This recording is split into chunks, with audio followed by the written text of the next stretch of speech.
오늘부터 우리는 2달 동안 우리가 자주 부르는 복음성가나 찬송가로 옮겨진 시편을 연구하고 나눌 예정입니다.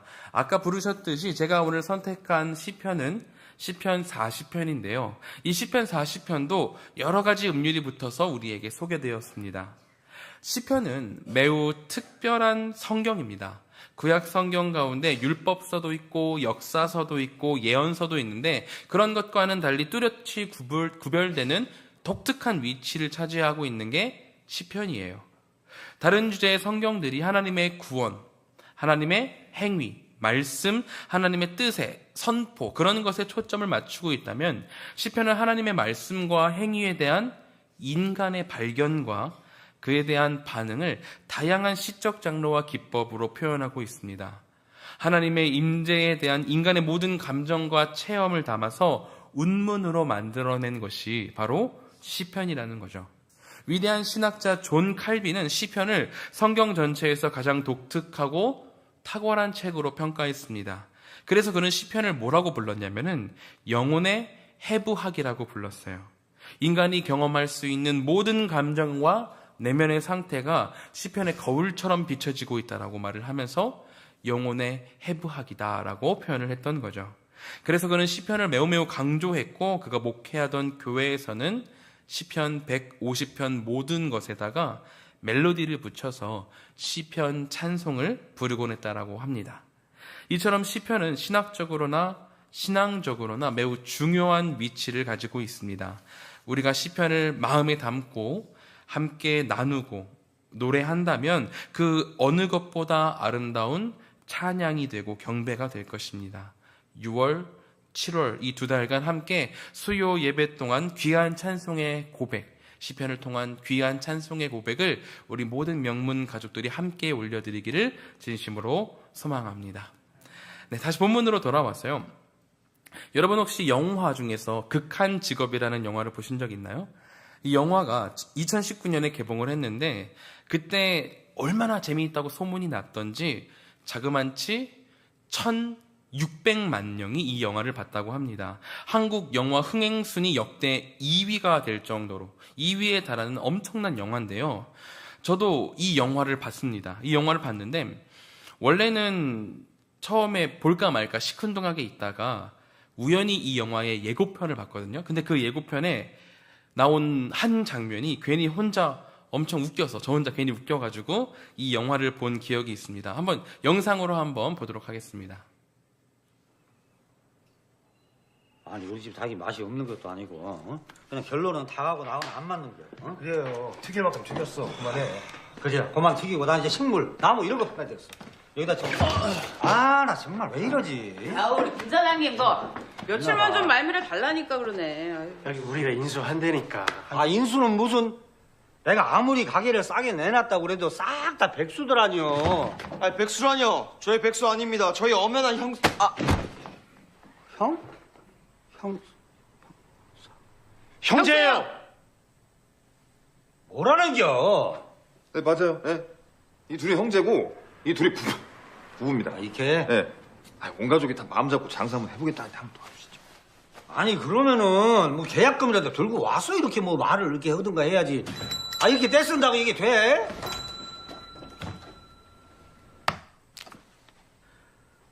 그래요. 아유 가족들끼리 마음 맞춰서 하면은 손발도 잘 맞고 좋지. 예, 맞습니다, 가족. 제가 이 사람 남편입니다. 응? 뭐요? 아니 저 짝이 남편이라더만. 에? 전 남편. 오, 씨. 아메리칸 스타일. 미국 영화에서 보던 거. 예스. 와. 이야. 그래요. 뭐 그럼 예. See you later. 예. 네, 약간 그 유튜브에서 긁어온 거라서 이상한 나쁜 표현들 막 들어있지만 실적도 없고 매번 사고만 치는 마포 경찰서 마약반이 해체 위기에 몰리게 됩니다. 그런데 어느 날 이들에게 마지막 기회가 찾아와요. 국제 마약 조직의 아지트를 감시하라는 임무가 주어졌던 거죠. 그래서 마약반이 아지트 바로 맞은편 길 건너편에 있는 치킨집에서 잠복을 하기 시작했습니다. 하루 종일 치킨만 뜯어 먹으면서 마약 조직을 감시를 했어요. 그런데 문제가 찾아옵니다. 이 치킨집이 장사가 너무나 안 돼가지고 곧 문을 닫는다라는 겁니다. 치킨집이 있어야 몰래 아지트를 감시를 하고 살펴볼 텐데 좋은 잠복 근무지가 없어지게 생긴 거예요. 그래서 이 형사들이 어떤 아이디어를 내냐면은 치킨집을 인수하기로 한 겁니다. 그래서 인수 계약서를 쓰는데 보통 계약서를 쓰면은 인수자와 인수 제한자와 같이 이제 1대1로 계약서를 쓰는데 치킨집 사장이 볼 때 인상이 험악하고 백수 같은 사람들이 여럿이 계약을 하겠다고 둘러싸여 있으니까 당신들 대체 무슨 관계냐고 물었던 거예요. 그때 잠복 근무 중이니까 형사임을 들킬 수는 없고 그래서 가족이라고 얼버무리게 되고 부부와 가족으로 설정을 하는데 아뿔싸 나중에 온 형사 한 명이 이 상황을 인식하지 못하고 다시 부부라고 말을 하고 치킨집 사장이 의아해하자 부부인데 전남편이다 라고 말을 하면서 현남편, 전남편, 아내가 함께 일하는 이상한 그림이 완성되게 된 겁니다. 그리고 그때 치킨집 사장이 외마디로 내뱉는 게 이 단어인 거예요. 오, 아메리칸 스타일. 여러분 대체 미국 방식이 뭐가 어떻길래 전남편, 현남편, 아내가 함께하는 이 평범하지 않은 그림에 아메리칸 스타일이라고 말을 하는 걸까요? 이는 미국 연예계죠. 헐리우드 배우들이 진짜 이래도 되나 싶을 정도의 가족관계를 맺고 있기 때문입니다. 2019년에 있었던 뉴스 기사 제목을 하나 제가 읽어드리겠습니다. 전남편, 현남편, 전남편 여자친구와 해변에서 더블 데이트한 헐리우드 연예인. 기가 막히죠? 이혼한 전남편과 전남편의 여자친구, 그리고 지금 같이 사는 현남편, 그리고 본인 4명이서 휴가를 같이 즐겼다는 거예요. 이것뿐만이 아니라 헐리우드에서는 굉장히 오래전부터 이런 식의 이혼 후 우정 문화, 참 놀라운 단어죠. 이혼 후 우정 문화 같은 게 있어서 이런 게 멋지고 쿨한 거라는 분위기가 있다라고 합니다. 재밌는 건 예전에 제가 초등학생 때, 중학생 때까지만 해도 이런 기사가 나오면은 주변의 반응이 막 남사스럽다, 어떻게 그럴 수 있느냐 하는 비평의 목소리가 더 컸었는데 워낙 이 헐리우드 스타들, 좀 선망의 대상이 되는 사람들이 이런 식으로 행동하는 것을 멋지고 쿨한 것으로 내세우자 지금 요즘 세대에 와서는 경계의 벽이 많이 무너지게 됐던 것 같습니다. 제가 오늘 전남친, 전 현남편, 아내 함께 모여서 노는 게 좀 그렇다, 그거를 이야기하려는 것은 아니고 저는 이런 상황들을 보면서 그런 생각이 들더라고요. 이런 것들을 보면은 인간들이 참 새로운 것을 좋아한다라는 생각이 듭니다. 모든 세대가 그런 것은 아니겠지만 이런 헐리우드의 상황들을 보면은 남녀 사이가 소원해지고 역경이 생기면은 서로 풀고 서로 다시 화해할 생각은 안 하고 새로운 사람으로 대체하면 되지라는 가벼운 마음이 들고, 유행은 또 어찌나 빠른지 패션이나 여러 가지 문화의 유행이 생기면은 사람들은 새로운 것으로 바꾸기에 여념이 없는 모습을 우리는 종종 보게 됩니다. 또 그냥 인간관계에서도 문제가 생기고 고통이 생기면은 그냥 이 모든 것들을 새로 바꿔버리는 게 낫겠다 하는 그런 풍토도 늘어나고 있는 걸 보게 되죠. 일본에서는 어떤 게 있냐면은 자발적 실종이라는 게 있대요. 이제 관계에 있어서 부담이 생기고 어려움이 생기면은 어느 날 흔적도 없이 그냥 사라져 버리는 거예요. 집이나 직장, 가족을 하룻밤 사이에 떠나서 자신을 아무도 모르는 곳에 가가지고 새로운 삶을 시작하는 거죠. 이러한 자발적 실종을 문제없이 잘할 수 있도록 도와주는 업체까지 있다라고 하니까 사람들은 새로운 것을 굉장히 좋아하는 것은 물론이고 문제를 새로운 것으로 덮거나 나를 괴롭히는 상황을 완전히 새롭게 해결하는 것을 더 선호하고 바라는 것 같습니다. 그렇다면 오늘 시편은 무엇이라 이야기를 하고 있을까요? 먼저 오늘 시편 40편을 이해하기 위해서는 그 전편들 38편, 39편의 내용이 어떤 것인지를 대략적으로 알고 있을 필요가 있습니다.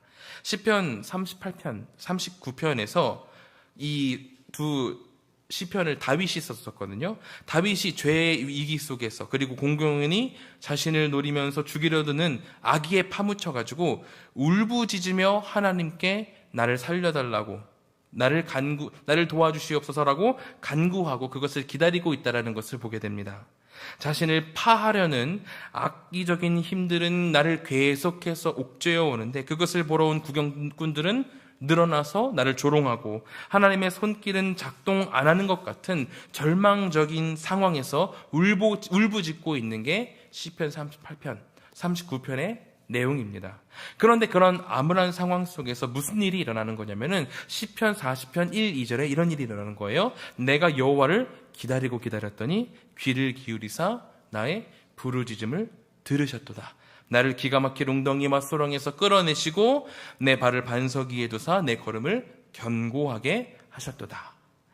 오랫동안 응답이 없이 그냥 기다리기만 했는데 나의 소망, 나의 구원자 하나님께서 드디어 영향력을 펼치사 자신을 구원해 주신 거예요. 이 얼마나 감격스럽고 감사한 일이겠어요. 그 고통의 세월, 모두가 나를 욕하고 죽이려는 것 같은 그런 고통의 세월을 하나님 한 분만 신뢰하며 하나님만 한 분만 바라며 기도로 버텼는데 드디어 하나님께서 응답을 해주시고 나의 부르짖음을 들으셨던 거예요. 그리고 2절에 기가 막힐 웅덩이라고 나와 있는데 이 기가 막힐 웅덩이는 웅덩이 진짜 잘 팠다 기가 막히네 이런 웅덩이가 아니라 내가 지금 이 웅덩이에 빠져 있는 거고 기가 막힐 정도로 다시 올라갈 수가 없게 절망적인 웅덩이라는 뜻입니다. 거기에 수렁이라는 단어가 또 붙어 있잖아요. 이 수렁은 진흙밭이라는 뜻입니다. 너무나 질퍽거리고 움직일수록 더 빠져버리는 답답해서 숨조차 쉬기 힘든 상황을 이 웅덩이와 수렁이라고 이야기를 하고 있는 거죠. 이런 내 발에 이런 아무런 희망을 가질 수 없는 이 발에 소망이라는 것을 가질 수 없는 그 발에다가 하나님이 단단한 반석을 받쳐주셔서 견고히 딛고 일어날 힘을 주시고 계시니 이 얼마나 감격스럽고 감사한 일이겠어요. 그런데 안타까운 건 시편 40편의 후반부를 읽으시면 아시겠지만 후반부로 가면 갈수록 다시 하나님께 간구하고 부르짖는 기도로 바뀐다라는 겁니다. 시편 마지막 편 10편 마지막 절 17절입니다. 나는 가난하고 궁핍하오나 주님께서는 나를 생각하시오니 주는 나의 도움이시오 나를 건지시는 이시라 나의 하나님이여 지체하지 마옵소서. 여전히 그의 마음은 기다리고 있지만 하나님께서 아직 나에게 무언가를 해주시지는 않았던 거예요. 38절 39절을 지나면서 그렇게 부르짖었습니다. 하나님 제발 나를 도와주시옵소서. 나 지금 너무나도 힘들어요. 제발 저 대적들을 물리쳐 주시고 주님 나를 도와주시옵소서. 내가 죄를 지었다면 나를 용서해 주시고 하나님 제발 인도해 주십시오라고 간구를 했는데 40편에서 잠시 내 기도를 들으시는 것 같더니 곳에 도우시는 손을 물러버리신 거예요. 저 같았으면 너무 억울하고 답답해서 죽을 것 같았을 것 같아요. 하나님 내가 그렇게 신뢰하며 당신을 신뢰하며 그렇게 부르짖었는데 나한테 어떻게 이렇게 행하실 수 있습니까? 그런 식으로 대들었을 것 같습니다. 하지만 우리는 이 시편의 구절들에서 여기에서 이 인생에 대한 진리를 얻게 된다는 겁니다. 이 인생은 계속해서 엎치락 뒤치락 한다는 것을 우리는 38절, 39절, 40편 그리고 그 이후의 시편들에서 경험할 수 있다는 거죠. 고난이 오고 또 감사함, 도우심이 있다가도 다시 역경이 우리 앞에 찾아오곤 하는 것이 인생이고 시편이 그렇게 노래하는 것처럼 우리의 인생도 계속해서 뒤치락 엎치락 한다는 거죠. 우리가 시편을 읽으면 시가 모여있는 책이란 이름에 걸맞지 않게 온갖 슬픔과 걱정 그리고 부르짖음이 다 모여있는 책임을 알게 될 때가 있습니다. 우리가 보통 시라고 하면 어떤 걸 생각하죠? 굉장히 멋있는 말, 아름다운 식구를 생각하잖아요. 뭐 그런 게 있죠. 내 마음은 호수요 그대 노저오 뭐 이런 식구절 있잖아요. 이런 식구절 우리는 시를 생각할 때 이런 것들을 생각하지만 이런 멋있는 거를 생각하지만 하지만 시편은 그러지 않아요. 150편을 쭉 감상해 내려가는 동안 독자들은요 어떤 걸 느끼게 되냐면은 많은 순간 동안 시를 쓴 사람의 고통과 절망 또한 함께 느껴야 하는 그런 아픔을 동시에 같이 느껴야만 하는 것이 시편의 시들입니다. 우리가 뭐 역사서를 읽는다, 예언서를 읽는다 하면은 그냥 역사 그때가 이렇게 일이 있었구나, 예언서가 이렇게 예언이 있었구나 하지만 시는 개인의 어떤 울면서 부르짖는 실질적인 내용이거든요. 스피릿이거든요. 그렇기 때문에 그거를 읽을 때마다 내 마음도 녹는 것 같고 내 마음도 절망하는 것 같은 느낌을 받을 수밖에 없어요. 시편은 그런 아픔의 책이라는 거예요. 그러나 그러한 면이 시편이 큰 의미를 갖게 만드는 요소이기도 하다는 거죠. 원래 인간의 인생이 그렇기 때문입니다. 아름답고 행복한 순간들만 가득한 동화가 아니라 실제로 아프고 외롭고 절망스러운 다큐멘터리가 바로 우리 인간들의 삶이잖아요. 나쁜 일이 있을 때도 있지만 하나님의 은혜로 받은 좋은 일도 찾아오는 게 바로 우리의 인생이고 오늘 시편이 그렇게 말해주고 있습니다. 미국에 한 젊은이가 있었습니다. 그는 어렸을 때부터 가난한 집에 살았고 많은 학식을 쌓아올지도 못했습니다. 하지만 그가 굉장히 성실했기에 주변 동료들이 주의원에 나가기를 권유를 해요. 그래서 출마를 했으나 떨어지고 맙니다. 그리고 1년 뒤 사업을 일으켰지만 실패하고 그 이후로도 8차례, 9차례 선거에 도전을 하지만 계속해서 낙마를 했다고 해요.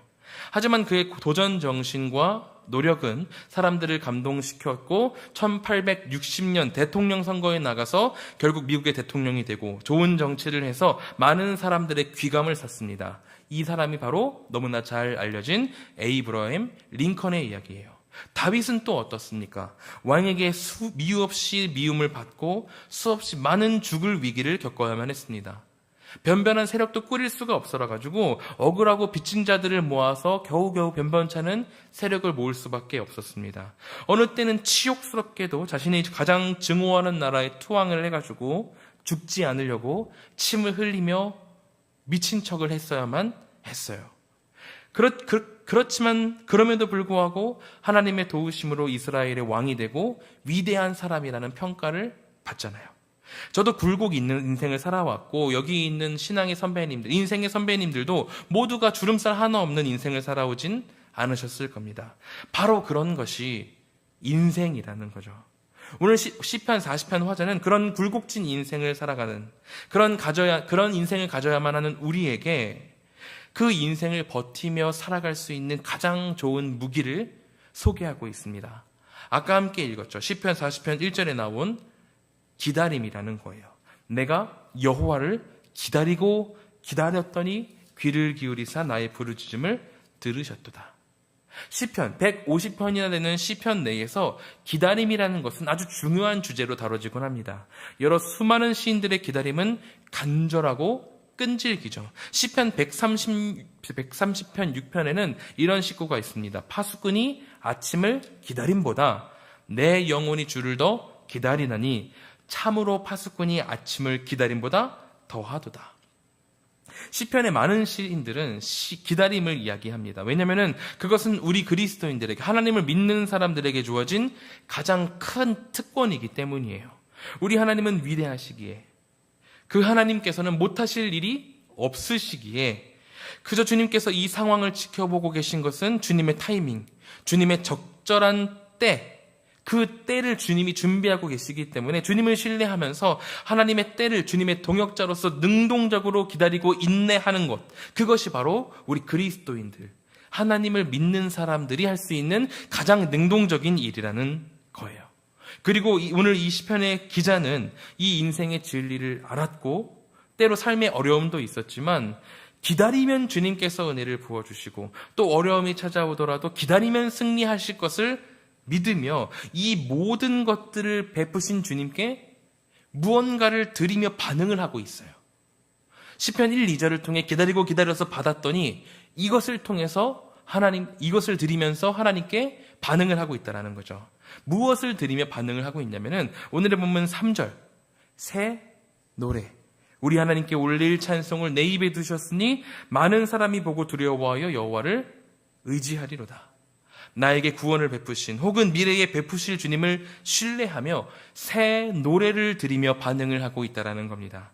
인생의 굴곡, 그 모든 것들을 하나님을 신뢰하는 기다림으로 받아낸 이가 새 노래로 반응을 합니다. 자, 여기서부터 이제 잘 중요한 건데, 제가 처음에 말씀드렸던 새로운 것을 기억하십니까? 사람들은 새로운 것들을 좋아한다라고 했잖아요. 지겨워지면은 새로운 것으로 갈아 끼우고, 자신의 인생이 꼬이거나 복잡해지면 나를 모르는 것으로 훌쩍 떠나서 새로운 인생을 살고 싶어 합니다. 사람들은 시간적인 새로움, 과거에는 없었지만 지금은 있는 거, 현재에는 있는 거, 이런 완전한 새로움, 새 거라고 그러죠. 새 거를 좋아한다고 했잖아요. 그렇다면 오늘 본문 3절에 나오는 새 노래는 뉴송이라고 그러는데, 새 노래는 무엇일까요? 이전에 없었던 새 노래를 말하는 걸까요? 제가 가수라고 한다면은 힘든 세월을 인내했다가 하나님께서 은혜를 주셔서 이겨내게 되면은 하나님 감사합니다 하면서 새 노래를 작사하고 작곡해가지고 녹음을 해서 곡을 음반을 발표를 하면은 그게 새 노래가 되는 걸까요? 오늘 3절을 보면은 새 노래, 이 하나님께 올릴 찬송을 누가 능동적으로 하게 만드는지가 나타나 있습니다. 새 노래, 곧 우리 하나님께 올릴 찬송을 내가 노래하는 건가요? 아니죠. 내 입에 두셨으니라고 나와 있습니다. 하나님께 드릴 찬송을 주님께서 우리 입에 두신 거예요. 내가 새 찬송을 주님께 올려드리는 게 아니라 하나님께서 새 찬송을 우리 입에 두시는 겁니다. 본문에 있는 새 노래라는 단어를 히브리 원어로 살펴보면요, 완전한 새 거, new의 의미도 있지만 어떤 뜻도 있냐면은 fresh, 신선한이란 뜻도 함께 담겨 있습니다. 우리가 새로운 마음을 먹었다, 내가 새로운 마음을 먹었다라고 그러면은 우리의 마음을 새 거로 갈아 끼우는 게 아니잖아요. 가능하다면 갈아 끼우고 싶은데, 새로운 마음이라는 것은 신선하게 내 마음을 환기시켜가지고 새롭게 마음을 먹었다라는 거잖아요. 새 노래가 그런 겁니다. 하나님께서 고통과 슬픔으로 찬양을 잃어버린 그 입에, 메말라버린 그 입에다가 신선한 동기와 감동, 은혜를 주셔서 이 메말라버린 것을, 이 메말라버린 입을 다시 열어 찬양하게 하신다라는 거예요. 여러분, 하나님을 믿는다라는 것이 그렇잖아요. 에베소서 4장 22절 24절에는 이렇게 나와 있습니다. 너희는 유혹의 욕심을 따라 썩어져가는 구습을 따르는 옛사람을 벗어던지고 오직 너희의 심령이 새롭게 되어 하나님을 따라 의와 진리의 거룩함으로 지으심을 받은 새 사람을 입으라. 새 사람을 입으래요. 피부를 막 다 뜯어다가 다시 이식하면 새 사람이 되는 건가요? 아니죠. 그런 게 아니죠. 예수님께서 니고데모와 거듭남에 대해서 이야기를 하셨듯이 어머니 뱃속에 다시 들어갔다가 나오는 게 새로 태어나는 게 아니라는 거예요. 없었던 것이 새로 나타나는 것이 아니라 물과 성령으로 새롭게 태어나는 영적인 재탄생을 의미하는 거잖아요. 우리의 육체는 그대로입니다. 우리의 삶도 그대로일 거예요. 우리의 가족도 그대로일 거예요. 내가 가지고 있는 문화, 때로는 내 앞에 놓인 수많은 문제들, 그 모든 것들이 다 그대로이지만 내 영이 다시 탄생되고 새로운 기준으로 변화되어서 그 모든 것들을 믿음으로 넉넉하게 이겨내는 변화, 그 변화가 새 사람이 되는 거고, 그 새 사람이 부르는 찬양이 새 노래가 되는 거죠. 그렇게 기다리는 자에게 하나님께서 입에 찬송을 두어서 정말 말도 안 되는 상황 속에서도 우리 그리스도인들이 새 노래를 부르며 하나님을 찬양하게 만드는 것이 바로 새 노래라는 겁니다. 찬송가 나 같은 죄인 살리신이라는 찬송가 아시죠? 작사자인 존 뉴턴은 한때 노예선의 선장으로 거친 삶과 제약에 빠져 살았습니다. 그러나 폭풍우 속에서 죽을 위기를 겪으면서 어머니의 기도를 떠올렸고 하나님께 회개하며 거듭나게 되었습니다. 그는 노예 무역을 버리고 목사가 되었고 평생을 하나님과 이웃을 위해서 살았습니다. 그의 육체는 그대로였지만 그의 영이, 그의 심령이 새롭게 태어나게 된 거예요. 그런 이에게 하나님은 그 입에 찬송을 두고 고백하게 하시는 겁니다. 나 같은 죄인 살리신이라는 곡을 새로 작사해가지고 새 노래가 된 게 아니라 죄악을 담던 입, 악을 가득해, 그리고 죄를 가득히 담던 그 입을 찬양하는 입으로 하나님이 새롭게 변화시키셔서 새 노래가 된다는 거죠. 그러므로 우리 그리스도인의 새로운 것이라는 거는 이전에 없었고 지금은 있는 그런 완전한 새 거를 말하는 게 아닙니다. 물리적으로 봤을 때는 변한 게 없지만 여전하지만 하나님께서 은혜 주셔서 우리의 심령이 프레시해지는 거예요. 우리의 심령이 다시 새롭게 태어나게 되는 거죠. 죄로 향하던 경향성이 오직 하나님을 바라는 경향성으로 변화되게 되는 겁니다. 우리의 육체는 여전히 부족하고 모자라지만 그럼에도 불구하고 하나님께 찬양 드리게 되는 거죠. 세상은 이야기합니다. 즐거우면 버려. 새로 사. 새로 만들어. 그거 뭐 계속 가지고 있냐? 그 관계 왜 계속 유지하냐?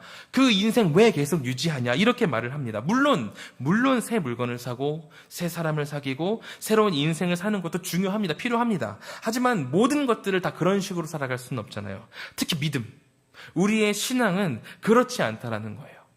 제가 이전에 청년 시절에 한 20살 초반 때 청년 시절에 참 귀하게 생각하고 좋게 생각하던 남자인 그런 동생이 있었습니다.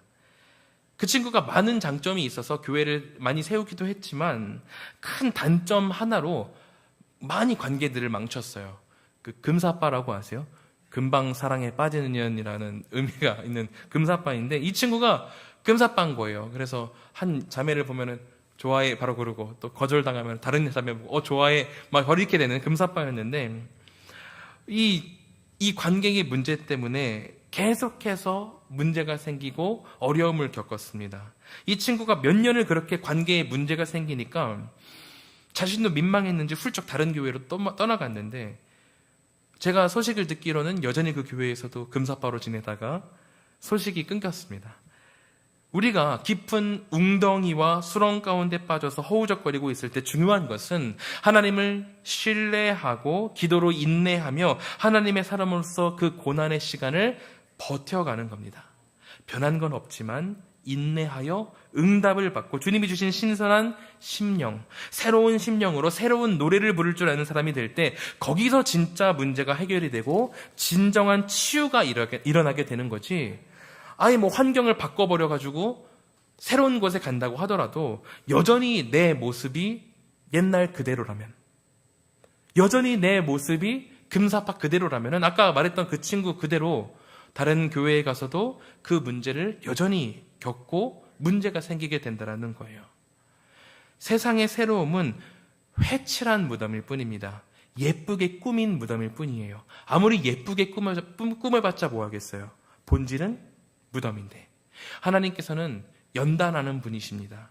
하나님의 때를 기다리며 준비하는 그 모든 시간들이 의미 없는 시간이 아닙니다. 하지만 세상은 말하죠. 그거 의미 없는 시간이라고 빨리 나와서 새로운 것으로 갈아 끼우라고 우리를 독촉하곤 합니다. 그러나 우리 성도님들 굳게 믿으시기 바랍니다. 그 시간, 하나님이 주신 그 시간 절대로 낭비하는 시간 아니고 버려지는 시간이 아닙니다. 그 시간 주님을 신뢰하며 나간다면은 주님이 분명히 기억하셔서 우리를 돌보시고 세상의 새 것이 아닌 우리로 신선한 마음으로 다시 새 노래를 부르시게 만드셔서 참된 치유를 경험하고 참된 해결을 경험하게 하실 것입니다. 여전히 우리 앞에 놓인 문제는 그대로이지만 우리가 바라는 대로 삶의 새로운 것으로 전혀 바뀌는 것은 아니지만 우리의 심령이 새롭게 변화됨으로 하나님의 사람으로서 넉넉히 이기며 나아가게 될 줄로 믿습니다. 주님께 새로운 노래를 간구하며 새 노래를 부르며 나아가는 우리 모든 명문 가족들이 되기를 진심으로 축원합니다.